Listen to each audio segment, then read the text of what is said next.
Koweït et la France connaissent des relations réciproques depuis 1991, grâce à la contribution de la France à la libération de Koweït. Sa fermeté sur la mise en œuvre par l'Irak des résolutions de l'ONU relatives au Koweït sont aussi appréciées. Or, de nos jours, ces deux pays connaissent en particulier une relation économique bilatérale par voie d'échange.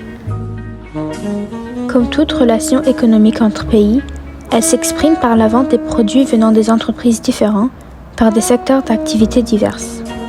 Allons-y à illustrer cela par une journée dans la vie d'une citoyenne koweïtienne. Après un long voyage en provenance de l'été, la Koweïtienne débarque dans son pays natal, s'attendant à se lancer dans l'ensemble des centres commerciaux et des restaurants de gastronomie diversifiés.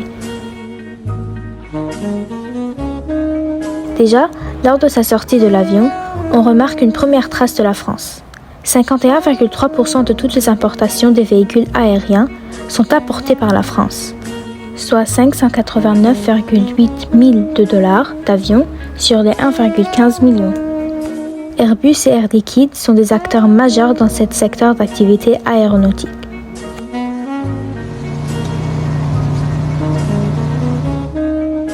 Sur son chemin, Amira remarque les lumières scintillantes des avenues. Comment obtient-il toute cette électricité? Eh bien, la France participe à cet investissement.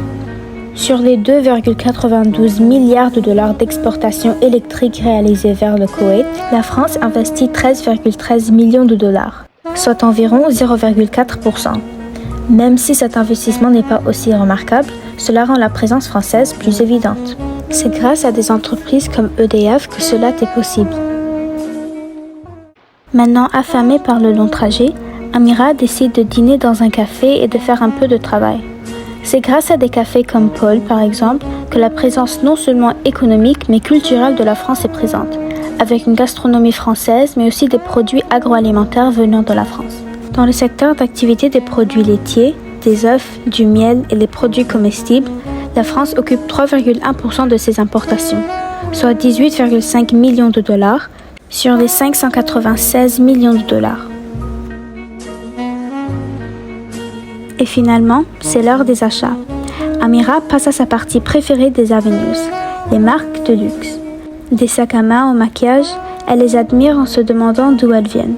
Du coup, le LVMH s'occupe de la majorité des marques de luxe aujourd'hui. Ce groupe multinational et congloméré français spécialisé dans les produits de luxe se siège à Paris. De plus, la France importe 21,5% de toutes les huiles essentielles, les parfums, les cosmétiques et les articles de toilette de Koweït. Cette journée pleine d'activités a permis à Amira de comprendre le concept des échanges bilatéraux et ses effets sur la culture et l'économie. Par exemple, la livraison de 25 avions Airbus de 2019 à 2021 devrait soutenir les échanges dans les années à venir. En dehors du secteur aérospatial, les grands domaines d'exportation de la France à Koweït sont le textile, la chimie, la parfumerie et la cosmétique, mais aussi les machines industrielles et agricoles et les produits agroalimentaires.